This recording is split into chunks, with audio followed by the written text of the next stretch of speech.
Hello everyone, and welcome to the Shakespearean Shrew. I am your Shakespearean Shrew, Karen Feiner, lover of all things bard. This podcast is a decorum-be-damned entrance into understanding Shakespeare's stages, for there are many, and all the players on it.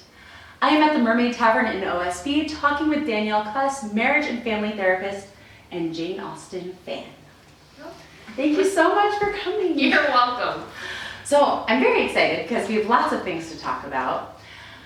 We will be talking about, of course, the Jane Austen Christmas cracker, because how can we not? It's coming soon. We're very excited.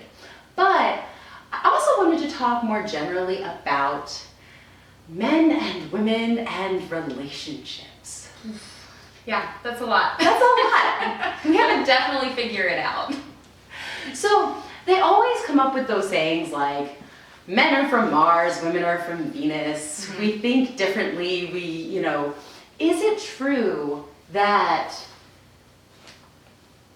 gender impacts how you think or react to certain situations? Is that actually a thing, or is that just a thing that people say to kind of put people in categories? In boxes? Yes. Well, it's a super broad statement. I would say the way we were raised and our previous experiences have a lot more to do. I mean, there always are gender differences, but I can't say that there's something like hard and fast that like all men do this, all women do that. And typically if all comes into it, it's too broad to be accurate. It's wrong. So yeah, exactly. We are much more complicated than that. And a lot of what we consider like what women or what men do is kind of what culture has taught women and men to do. So it's difficult to tease apart what could be biological about this and what could be this overarching culture. So that makes sense. See, that's what I tell my students. No. Make no big generalizations. It will never serve you well.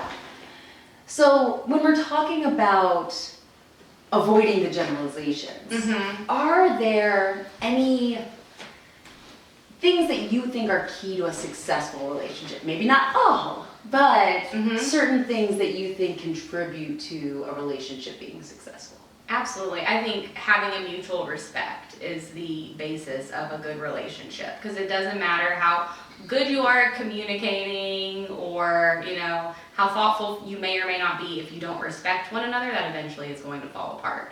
I think communication is the one that people always harp on. Like, you have to have good communication, And I think communication can be overcome if you have that baseline level of care and respect.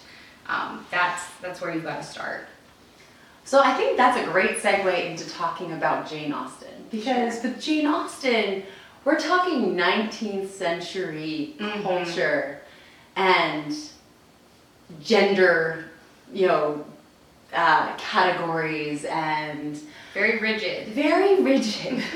And in terms of respect, that's always an interesting one to look at, because it does come up a lot in Jane Austen's books, which is surprising. And maybe why she was unmarried. She might have been looking for something that wasn't readily available in her time. Because I think it's interesting, so we did an interview with Erin Woods, who was the playwright of the Jane Austen Christmas cracker. Oh, okay. And so she said something about when you're young, you fall in love with Mr. Darcy. Right? And then as you get older, that changes and you start realizing that really, Captain Wentworth is kind of the real guy you should be going for. And I think that that's really interesting, because Jane Austen wrote Pride and Prejudice when she was 21 years old. We don't know exactly when she wrote Persuasion, but it was published after her death. So do you think that in some ways is correct, that maybe Jane Austen wrote Mr. Darcy as like the dream we have when we're younger of the guy that we want but maybe we shouldn't, and then later in her life maybe she made some realizations? I'm gonna make a defense of Mr. Darcy, because while I definitely can see like there's some younger like love vibes happening, I think something that's really impressive in the novel for both characters is this like willingness to turn inward and to grow. And that does not speak to me of like a younger, immature person to love. So I'm gonna give him a little bit of a boost there. Oh, good, because I still love him. Yeah, oh, me too. I mean, I'm still a Mr. Darcy fan. He's probably my favorite husband material person. I like the spark between him and Elizabeth. I think it's more fun to read personally, and I think it is a very mature moment for both of them to, even though they're popping off in anger at different times, that they both step back and are able to reflect on like, wait a minute, what was my part in this? I mean, that's a huge couple skill, is being able to say like, oh, instead of pointing at this other person and saying, I need you to change all of these things, to turn around and look at, okay, what about myself in this relationship? Do I have any kind of power or control over? And how can I reflect that out? That's huge. So many couples can't do that. So anyways, that's my mini defensive. No, I like it. So as we're thinking about and talking about kind of the evolution of her relationships, because that is really interesting to think about, is that, you know, maybe because like I said, I love Mr. Darcy, but as we're evolving, you know, from Sense and Sensibility, which I'm not sure necessarily, that's the first one published. We know that she was 21 when she wrote Pride and Prejudice. We don't necessarily know when she wrote Sense and Sensibility. But order of operations, as we're kind of going from Sense and Sensibility, Pride and Prejudice, Emma, Northanger Abbey. Oh, I'm going to lose my order of operations. Is it Mansfield Park? It is...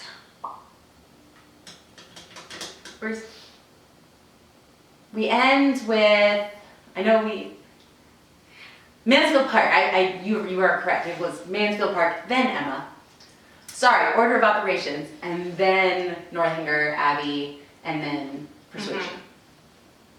So thinking about these relationships and some of the couples in them, who do you think is the most dysfunctional of our Jane Austen relationships? Are there any that you would say are, you know, on the more dysfunctional side of things? I mean, I feel like Jane Austen always puts a foil most of the time, someone that you have to learn from being in a relationship with before you start a relationship and it's bad. I mean, I think Willoughby and Marianne from Sense and Sensibility are probably the worst, because Marianne she's already a romantic. Like, she's prone to like finding someone who's going to be really gallant, who's going to carry Shakespeare sonnets in his pocket. To like, she's ready. She does the whole like, you know that scene in Princess Bride where Wesley falls down the hill and Buttercup throws herself out. As you wish. Yes, exactly. Oh my dear sweet Wesley, what have I done? Marianne is throwing herself down this romance hill towards Willoughby, who is not, I mean, don't throw yourself down a hill for him, girl. Mr. Darcy, maybe. Oh wait, no. Absolutely not. It's like, doesn't he like straight up ghost her? Yes. Like, is this like the first recorded instance of ghosting that happens? It's bad. I love it. Oh. But I will also be completely honest. So I went through my heavy Jane Austen phase, high school, early college. So it has probably been a good decade since I have launched myself into a Persuasion or a Mansfield Park. I have definitely reread Pride and Prejudice, Northanger Abbey. I really liked the gothic flair of that one, so it really stuck with me. Sense and Sensibility and Emma a lot more. So I would agree with that sentiment, actually. So I will say it will be much harder for me to pick specifics of those, but Willoughby always stands out to me as just like, oh, you really suck. And then for Marianne to like go to these balls and like continue to put herself out there and be publicly humiliated just really makes me shrink so much in my own personal heart. So I can't forgive him for that. Well, and it's so funny because for me, it's always, you know, I don't know, maybe this is something about me, but for me, the character that gets me the most is Lydia. Oh. Lydia Bennet. And let's yes, talk. Erin Woods was like, oh, she's delightful, she's so cute, and I was just like, I would never describe her as cute ever. Oh. And like, I said that because I was just like, wow, that's a different way to look at her. Mm-hmm. I would never describe her that way. She is the, she listens to no one. She verges on reckless. She is just, like you said, she's a great foil. Yes. Lydia, see, that's so interesting because she's talking about cute. You're super annoyed by her. And I see Lydia really kind of a victim of her mother because they are so similar. And the things that are instilled in Lydia feel very much like the values of Mrs. Bennet. And they appear to be very tight. Yes, it's her favorite daughter. Yes. Yes. So I really do see her a reflection of her mother was trying to raise her children to find husbands and to be silly and pretty, and men don't want you to think too much. And Lydia succeeded. yes, she followed that trajectory, whereas, Lizzie is close to her dad who values, education and thoughtfulness and reading. And so I don't know, that's probably the marriage therapist or the family therapist part of it that I'm looking at that pattern. So I really don't necessarily see Lydia as this like horrible villain so much as like this, or even just this like 14, 15, how old is she in that? Yeah, she's 14. Yeah, she's 14. But yeah, now that, thinking about that in that light, it does lend a new view to poor Lydia. Okay, I'll say it. All right. I can at least give her a little more empathy maybe from now on instead of just being annoyed and be like, oh, what a victim of her circumstance and family and cultural times. And it's interesting because, like we've said, like Lizzie is not. Lizzie is like her dad. Lizzie for me is also maybe most similar in my mind to Jane Austen. In the fact that she is incredibly independent. I feel like if she hadn't come to a new perspective of Darcy, she never would have agreed to marry him. Oh. And they would just be, she would be living her own life. She would be flying solo. And so, yeah, that is definitely a different perspective of looking at them as reflections of their creators, whether biological or literary creators. Yeah, I definitely agree with Lizzie being this reflection of Austen. And I think, I don't know, maybe I don't want to speak for all women since I talked about generalities earlier, but I feel like most women would like to be like, or see themselves as Lizzie, of all the heroines. Well, it was really interesting because Erin, sorry, I keep bringing you into this, Erin, but she paraphrased Julia Quinn, who wrote Bridgerton. And so she was talking about the fact that Quinn said that you don't fall in love with the heroine, you fall in love with the leading man. And that's how you pick your favorite character or your favorite couples. And I was like, I don't think so. I do not think so. No, I mean, not for me at least. Because I was like, I'm in love with Lizzie Bennet. Like, I love her. Yeah, I agree. I completely agree. Without her, Mr. Darcy is so much less interesting. It is that combination, that interaction that makes him like, oh, okay, I see this. Right. Like, at first glance, you're put in Lizzie's shoes, right? When we first look at him, we're put there where we're like, oh, this guy's kind of a jerk. Like, yeah. Don't be mean to her. All right, rich guy, like, carry on. Yeah. And then, we kind of learn and reconsider our viewpoint as she does. I completely agree. I don't know. I always connect with heroines first anyways. Which, it's nice because I think that Austen does that a lot. In Emma, we kind of do the same thing where with Emma, we're like, yeah, this is a great planet. Wait, why is this a great planet? This is a terrible planet. And I would say, like, while I think Elizabeth draws me to Darcy, I do not soften much on Mr. Knightley. I am not a huge fan of kind of the, like, patriarchal tone he tends to have in a lot of their scenes. Yes, because he's very patronizing. I think so, too.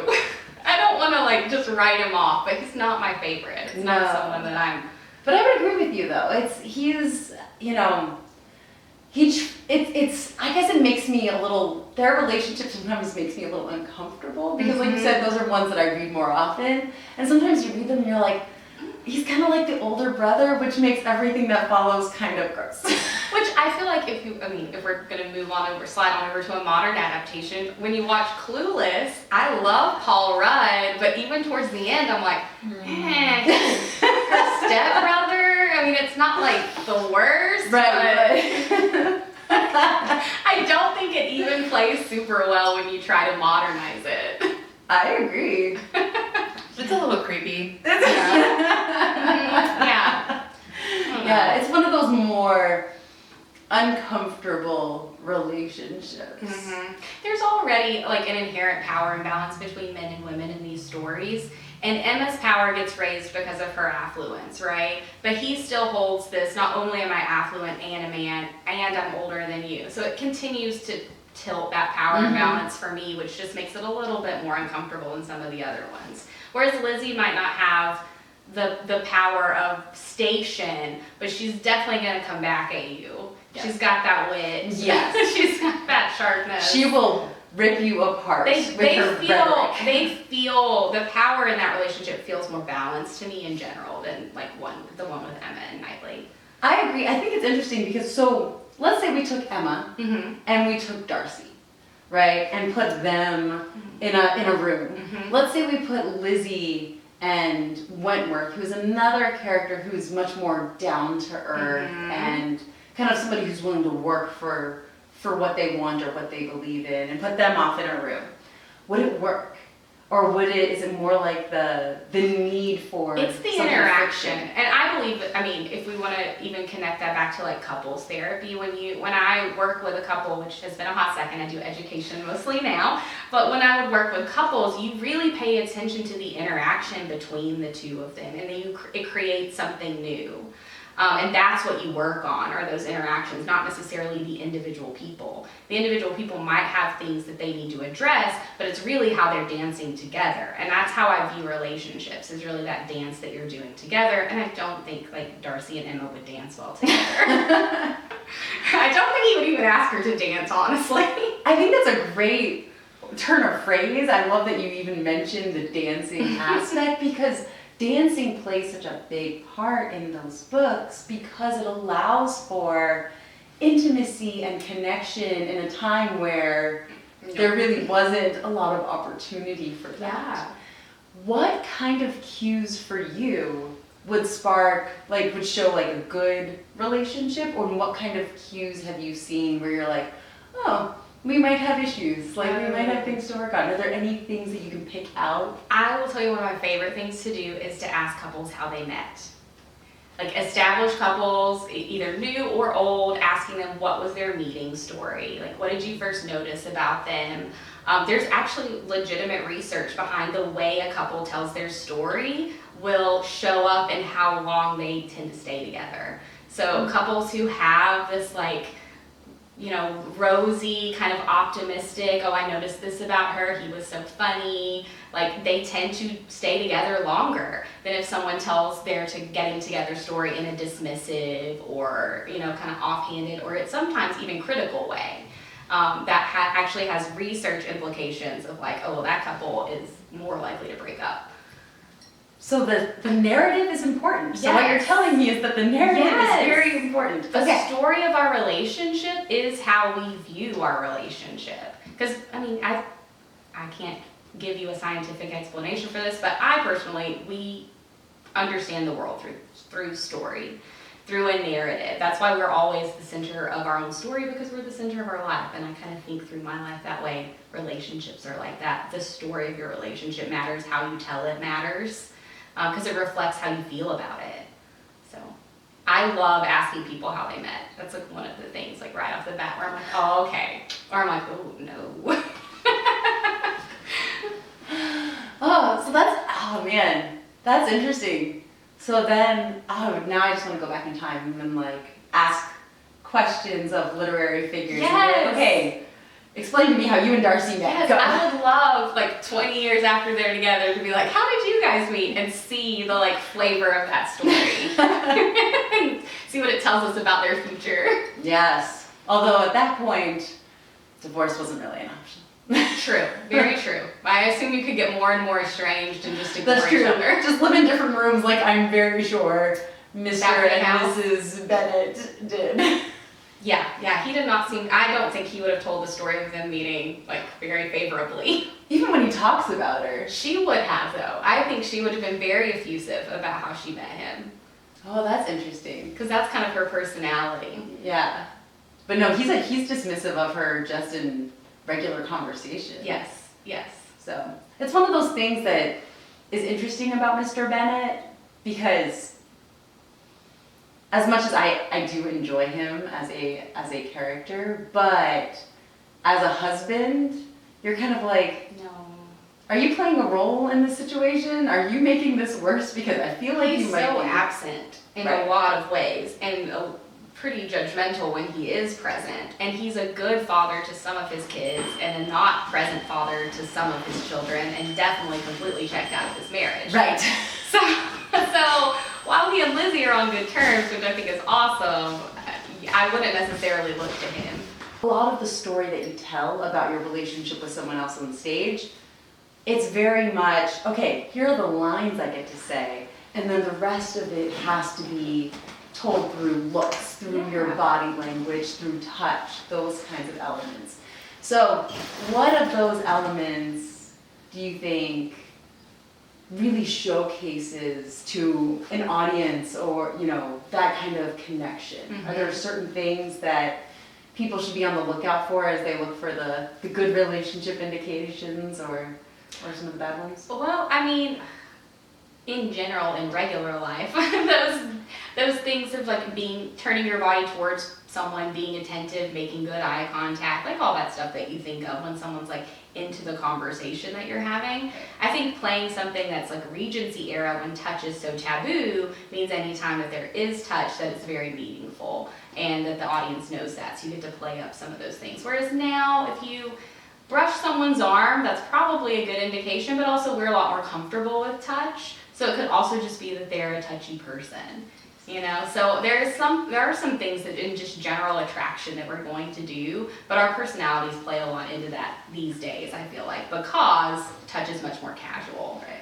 And like, I am very delighted to live in the time period that I live in, and with the social norms that I have. Mm-hmm.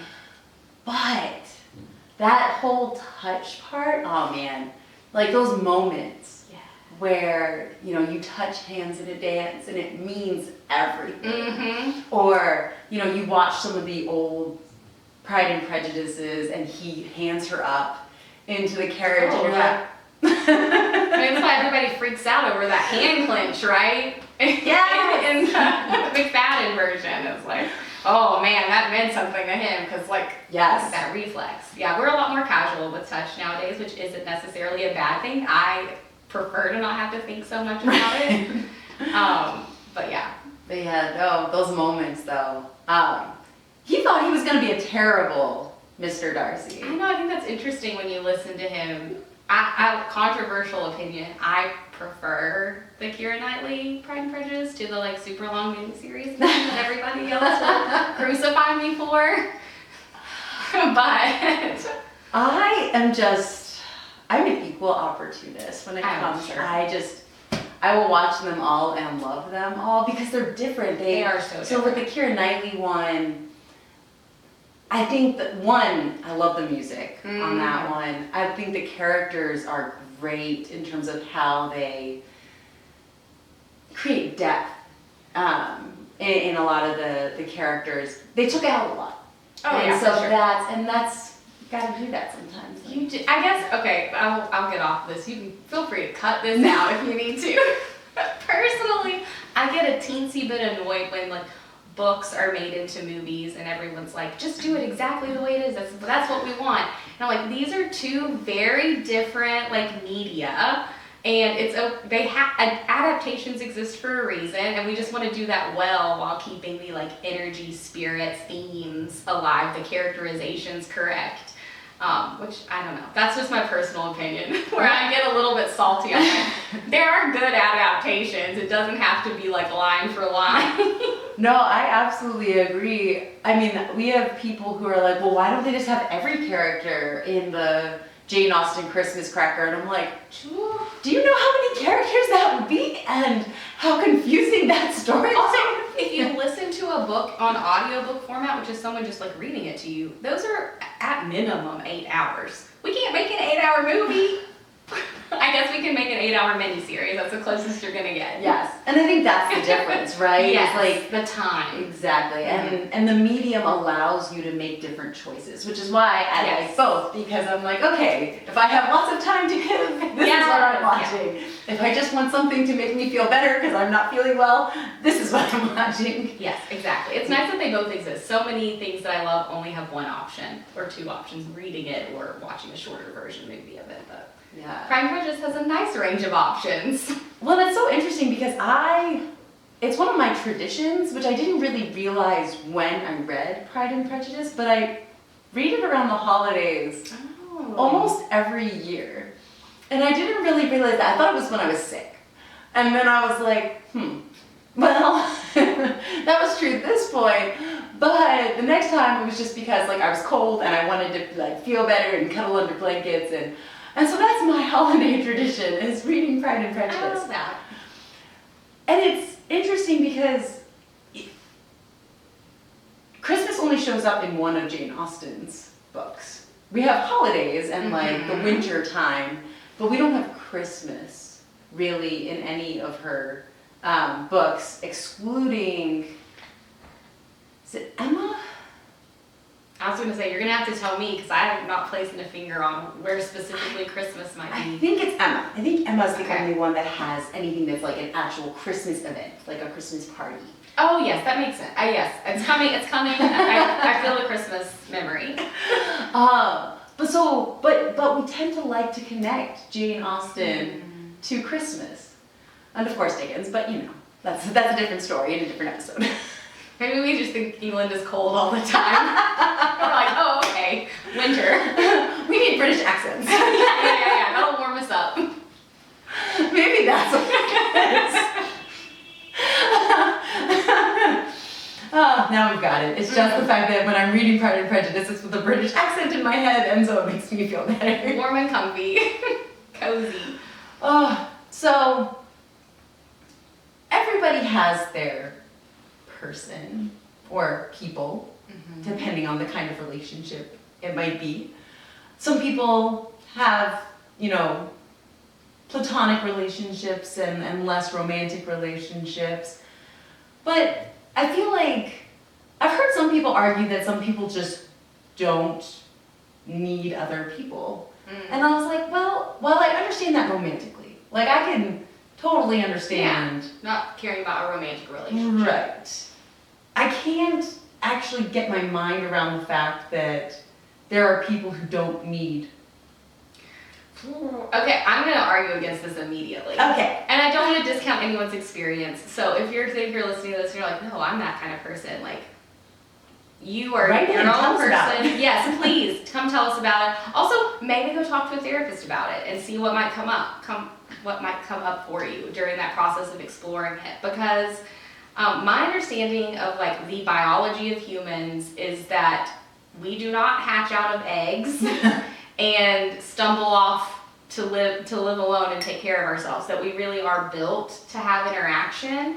And that is why we have things like failure to thrive babies, where we take care of all of their physical needs, but without that care and attachment, they literally start dying. So we have some pretty good research about the social needs that humans have and like the thriving that goes along with that. And when we look particularly at relationships, those like early caregiving experiences that we have, some of our best relationship theories have to do with that attachment and how it continues on as an adult. So I would maybe talk to people about like, it's worth exploring, like what's your attachment style? You could be a very avoidant type of personality because of early experiences that you have, but that doesn't mean that you're an island to yourself. Like those needs just might be buried under a lot of other things that feel too scary to look at. So I don't need that. Yeah. Do different relationships do different things? So like a romantic relationship versus a friend relationship versus a familial relationship. Do those fulfill different needs, or is it really just connection in general can be filled in many ways, shapes, and forms, and it doesn't matter? They're all meeting a connection need for sure, but those relationships are going to play out different needs that you have. Like if I have emotional needs, I tend to talk to my partner or my sister because they're very good at responding to those, and I feel connected to them in that way. I typically don't go to my mom for emotional needs. That's not her skill set. Right. She's not super equipped for that. If I want to like problem solve, if I have a need to like really work through a problem, it's a different relationship that I go to, which I think is something that we should encourage in people. Not like one relationship has to meet all the needs that you have. Like having a variety of relationships gives them the flexibility and gives you the flexibility to be able to reach out for different needs and to better understand your needs, instead of being like one person should be able to fulfill that or two people should, because that's not fair to them. Right. So yes, in general, we're getting connection, but specific needs that we have are going to be met better in different relationships that we have.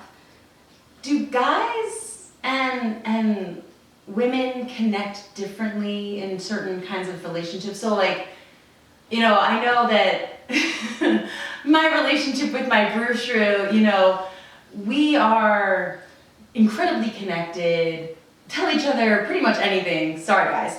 But, you know, we have a very deep connection. Mm-hmm. And I have a lot of, you know, my partner doesn't have a lot of really deep connections with other guys. Mm-hmm. And I find that to be interesting. And so I'm just curious if there are different if it's just like his connection style and Mm-hmm. or if it's a gender dynamic. It's not uncommon for that to be the story that men have in their lives, is that they don't tend to have a lot of depth to connections. Not always, but I'm gonna fall back on that. Definitely feels cultural to me, that we encourage women to value relationship and to express their feelings and to do that in a way that feels comfortable and often, and we don't encourage men to do that. We don't encourage boys to talk about how they're feeling or to like have that same level, which is why you often see that men have the deepest emotional connection with a partner, and they don't often diversify that out the way that women do. Mm-hmm. Because we don't tell everybody your business. An expert, so again, I might be wrong, but then men have more of a possibility of stepping out or finding a attachment to somebody that maybe they shouldn't be attaching to, like cheating in a relationship, either emotionally or physically. Is that because they're so cut off that they need an outlet for some of them? You know, I don't know that there's any like hard and fast answer to that. I could imagine, if we're extrapolating off of the theory from before that like men make the deepest connection with their partner, you could see that if I feel like I'm losing an emotional connection or there's something wrong in that relationship, that instead of trying to figure it out, I might find someone new to attach to. Mm-hmm. But that's just supposition. That would just be me if I was sitting with a couple talking it through. That would be going through my brain of like, why do you think it was easier for you to find another partner to have this deep connection with than work through that connection with your current partner? Why is that so upsetting or unsettling to you? Mm-hmm. It's kind of where I would start with something like that, but I don't know that there's any like broad sweeping cultural reasons. Yes. That at least I could point to without actually going to look at some research for you. Fair enough. Again, we don't want to make any generalizations. I am actually very cautious in general about putting out like kind of pop psychology ideas or contributing more to this divide of like men are like this and women are like that. So I always try to be like really like, here's in general what I do know. Not everybody falls underneath that, And if it's a specific question, I will have to look at the research for you because I don't want I have a real problem with us just like repeating a bunch of things and it becomes the way that everybody thinks of relationships. The same way that like, love languages, right? Like I think love languages are like a fun thing, or personality tests are a fun thing, but like sometimes we get really rigid about those. And it's like, oh, my love language is touch, and if you don't do that, I'm like, that's just a way of viewing things. That's not like a hard and fast rule. So anyways, you again, cut any of that out. You need to too. No, that makes perfect sense. I love that. I think it's interesting because we're dealing with, in Jane Austen stories, very different relationships, very different, and like the happily ever after for these women at this time is marriage. The same happily ever after for Shakespeare. Gold. Yeah, yes. Like, and with Shakespeare, he tended to kind of create a mess. So Shakespeare would give us a plot, create a big mess, and then be like, all right, we're gonna slap this up together, marry everyone off. It's a happy ending, we've restored order, right? And in a sense, I'm wondering if Austen is kind of doing the same thing with her endings, with marriage being the happy ending. And again, it might be what you said, where it's cultural, because at the time, being an unmarried woman put you in a very unstable Yes. place. So now divorce rates have skyrocketed. The need to get married seems to have gone down. Although I think a lot of women, whether it's because of media or whatnot, they still imagine their perfect wedding. They still imagine their happily ever after, and usually that includes some kind of wedding. I tried it, didn't work. So why do we still find these endings so satisfying, so comforting? Is it more than the marriage, or are we still kind of just falling back to a trope that's just been there for a very long time? Well, I want you to really hold that question because I had two thoughts that came up for me, and I might forget your question in a minute. Number one, I am happy to inform you that marriage rates or divorce rates have actually been steadily declining for years. Which you could probably chalk that up to the fact that people are waiting longer to get married, so they're being a little pickier about the people that they're marrying, so they're less likely to get divorced. Also, the original data that the whole divorce study was based off of is not super good and reliable data. So you'll be happy. I mean, I don't know. Somebody might be happy to know that the picture is not as bleak for marriage as we maybe paint it as. That was my first thought. And then it'll come back if it's important for me, but I like to tell people that because it gets thrown around a lot. And I think it's also interesting because, waiting longer, that idea of kind of making pickier decisions, maybe more mature decisions in terms of choosing somebody that you're going to spend a very large amount of time with. Yes. And, I mean, you pointed out, there are a lot more options available to women. They don't have to rely on marriage to not be destitute the way that we used to. We can get divorced for no fault versus having to have some sort of provable adultery in front of us instead of no, this marriage is just toxic or bad for me. So I think women are a lot more empowered in the relationships that they choose and the relationships that they stay in. But I mean, culturally, we do love a happy ending. I also think that there's something romantic about being able to end a story in a good note, right? Yeah. If you were to continue with, Lizzie and Darcy after they get together, you're going to see the boring part of life, right? Yes. You're going to see them fighting about things and having to figure it out, and which is fine, but it's not often what we want to read. Right. It doesn't make a great. Then it's Barchester Towers, and nobody wants to read that. We would just like to end on, and then things were great for them. Well, it's interesting because, it talks back to how much time has changed with Anne Elliot and Persuasion, where it's old maid at a whole 27 years old.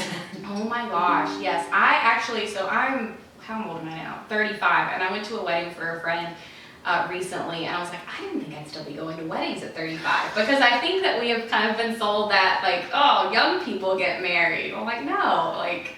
Yes. It's the second weddings for me at this point. Ah, yes. I'm like, oh God, I have to do this again? Round 2.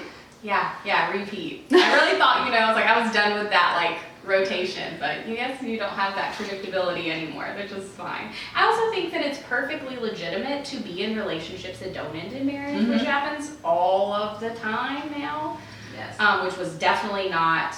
So, if Austen's writing these, her options are, she's spelled it out pretty clearly. Yes. Lizzie's not going to inherit anything. She's going to be destitute. The only job that women can really do back then is like governess. Right. Like, or teach. Teaching, exactly. So it's like. Tomato. Yeah, she's got to get married or else, Yeah. How could you not marry, your cousin? And she's. I mean, honestly, it's pretty wild of her at the time and subversive for her not to accept Darcy's marriage proposal, right? Or not to have Lizzie just accept it. Like, Yes.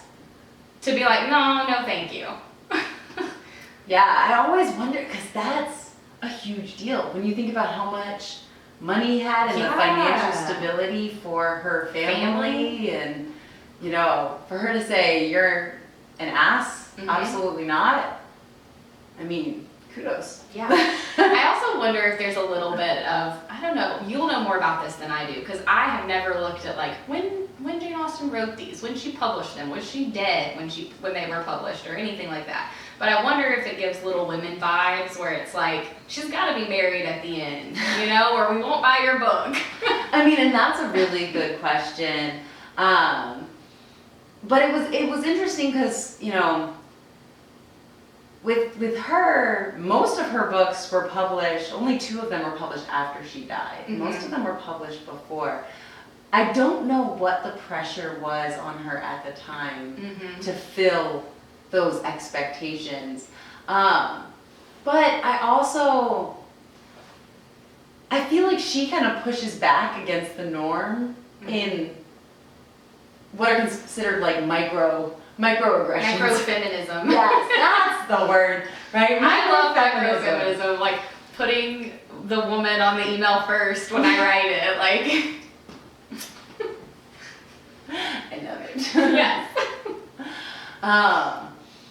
But yeah, and I think that's kind of always what's so interesting about her is she wrote out of her time. And that's why so many people still look to her and look to her relationships, because they resonate so strongly even now. And again, it's the same reason people still, go see Shakespeare, because the relationships are still real, even if it's 400 plus years, or in this case 200 plus years. It's still so relevant to what we're going through today with our relationships. Absolutely. We were talking about, so I had my students read Trevor Noah's Born a Crime. I haven't read it, but it is on my list. It's very good. But the last chapter is about his mother and his mother's relationship with his stepfather. And let's just say that Abel makes any other man look like the worst man, or makes them look like the best man. He is, a societally made monster.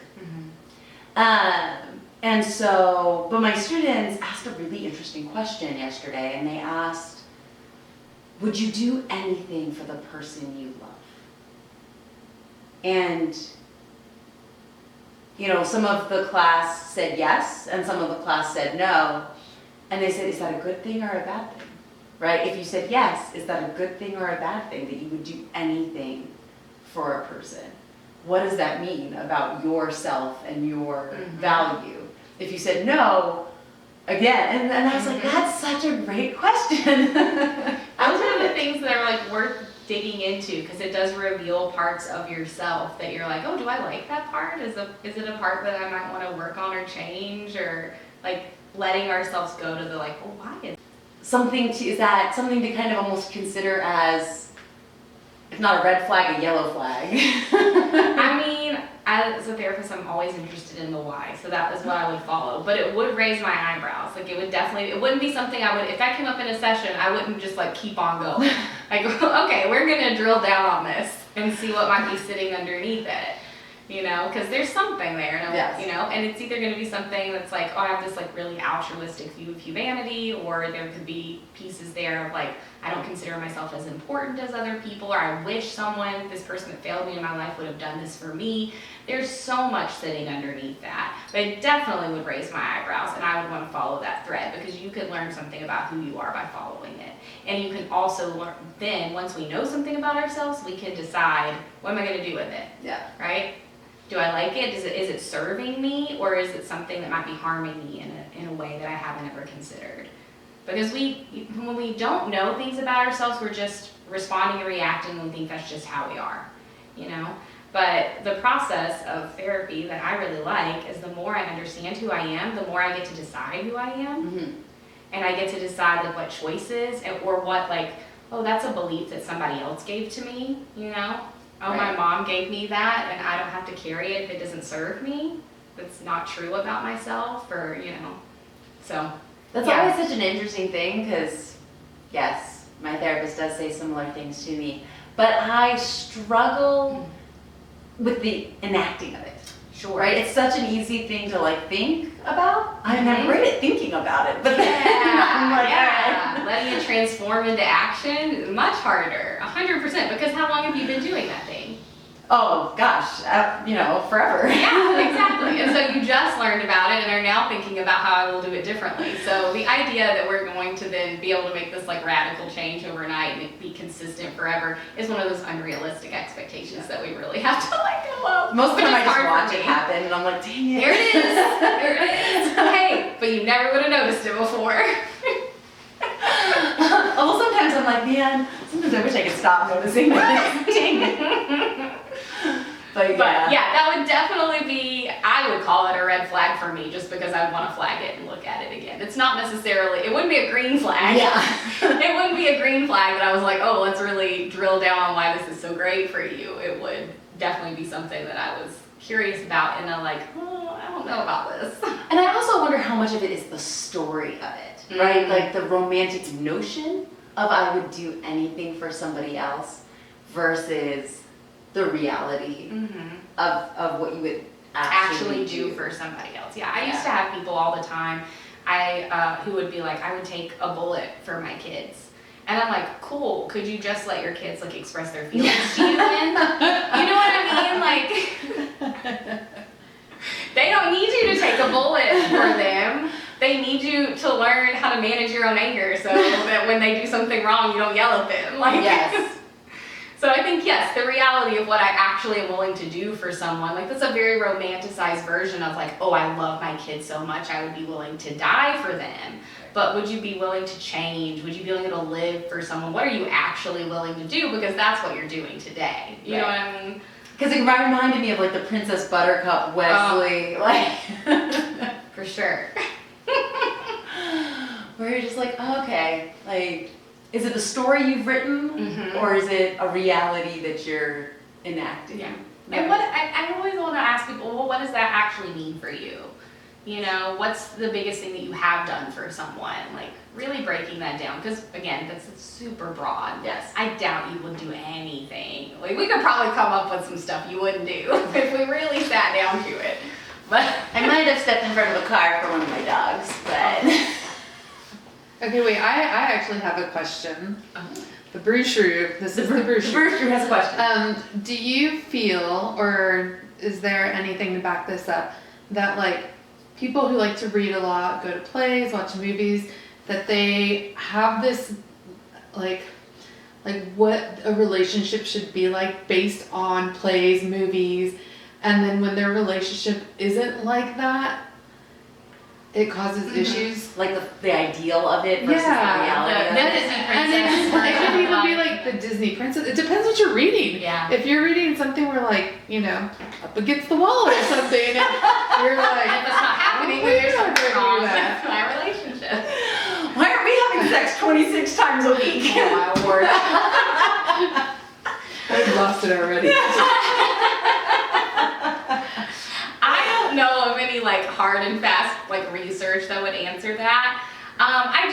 We look for what we want in relationships in the media that we consume, and so I wouldn't be surprised if it influenced. No, I'm just thinking that's interesting. It is. Be that like a fantasy version of stuff, but as adults, even as kids, we know how to separate reality from fantasy. But there's something that we're looking for when we read things like that. It might be the happily ever after. It might be something passionate that maybe I would like to have. So I don't know, power in relationships. So whether or not you're like able to find like the version that you're looking for in media, I think it is making you a better partner by consuming media because you're practicing that empathy. Unless I guess you're watching it and you're like stone cold and you think everyone's an idiot. But that's, in general though, stories help us empathize, and relationships really need empathy to grow and to, Now I lost mine. Yeah, isn't that fun? Something right after what you just said. Empathy. Oh, yeah. So, Simon Baron-Cohen actually, so in his book, The Science of Evil, he talks about empathy erosion. And so he talks a lot about the same thing, how without that, it's based on the stories we tell in our head, where if we're the center of the world, then it's much easier to erase somebody else's humanity, to dehumanize them, and therefore to not empathize with them. But if we're reading things, connecting with characters and people, whether real or not, it's still, like you said, building that empathy. I think that's also why it's so important to have stories from so many different perspectives, because I do not have the perspective of a Black woman in a relationship. And it's so easy to view the world through our own lens, but at least if I see stories through the voices of other people, I practice that empathy in their different struggles that, I might not ever directly experience. So not only is it important to, stretch your empathy, but to put yourself in front of stories that are different than the ones that look like you, because you develop a better understanding of the world and ability to not other people. Yes, one of my favorite TED Talks is, the title is The Danger of a Single Story.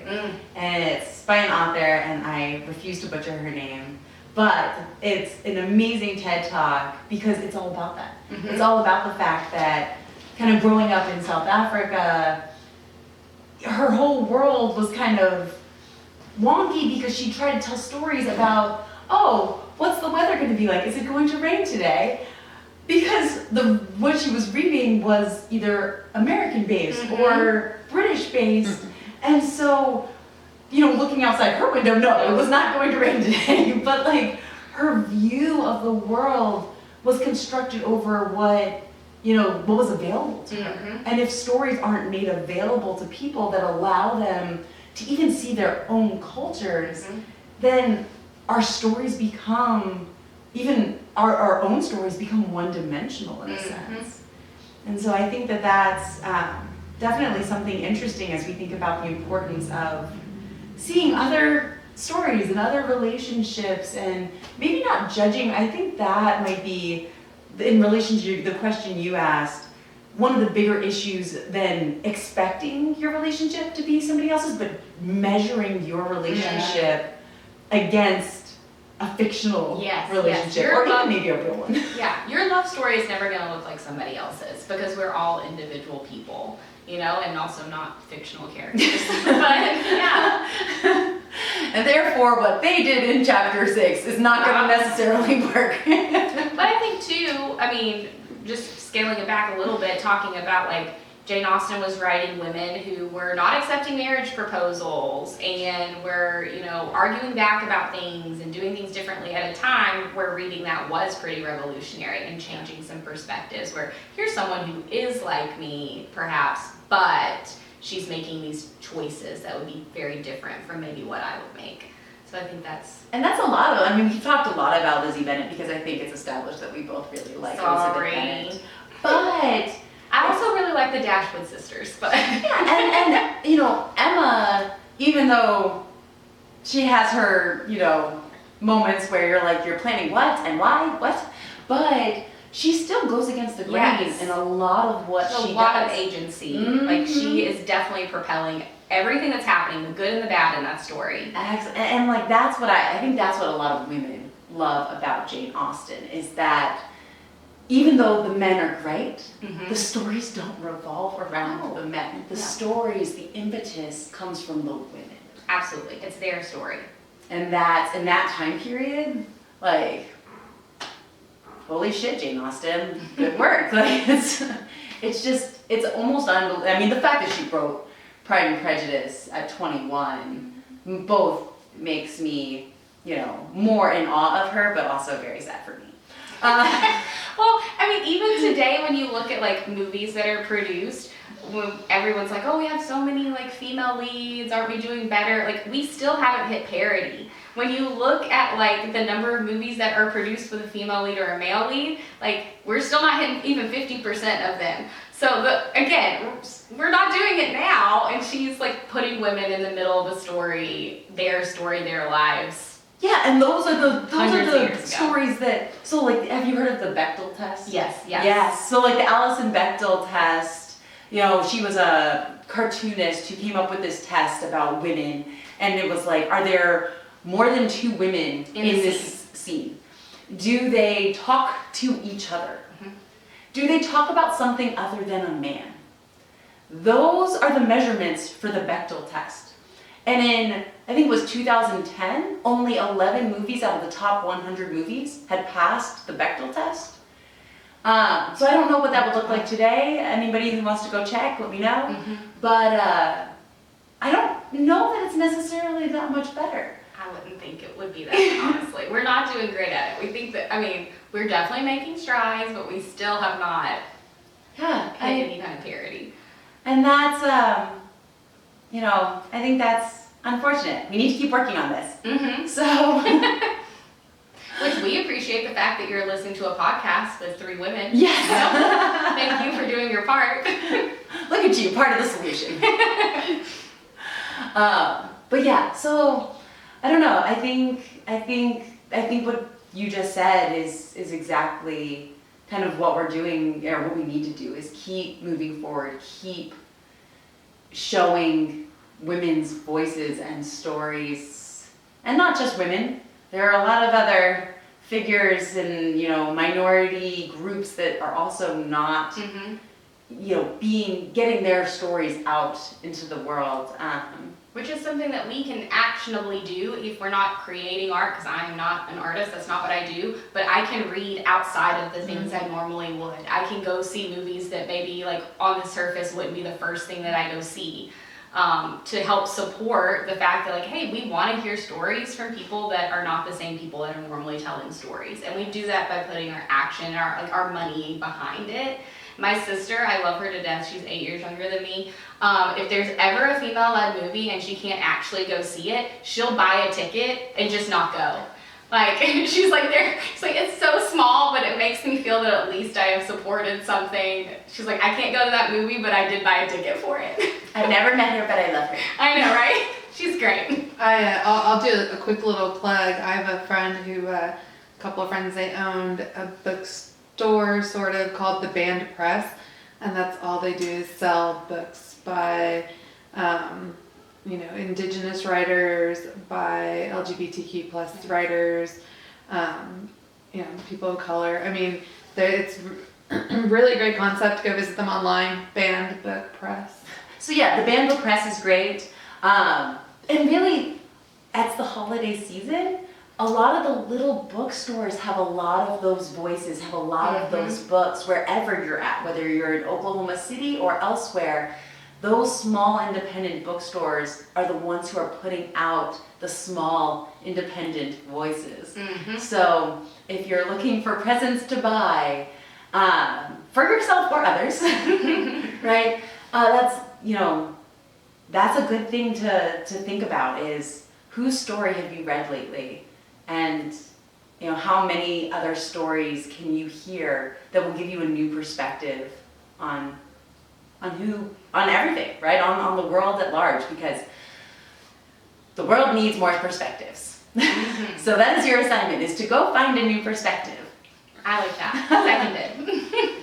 So I just want to thank you so much for coming out and talking to us. This has been such a fun conversation. I completely agree. It's not nearly as scary as I thought it would be. So normally I'm much more of a listener. You know, being a therapist, you do a lot more listening, but I have had fun. It's been a great conversation. And just remember, everybody, the Jane Austen Christmas Cracker is from December 5th, is opening night. So come celebrate opening night with us. It runs to December 22nd. The One Man Christmas Carol comes out, it's a one night only, and that's December 11th. So come out, support the artists, go buy some books, see new perspectives, and have a wonderful holiday season. Thank you all for listening, and just remember, all the world's a stage, and you too can be a shrew.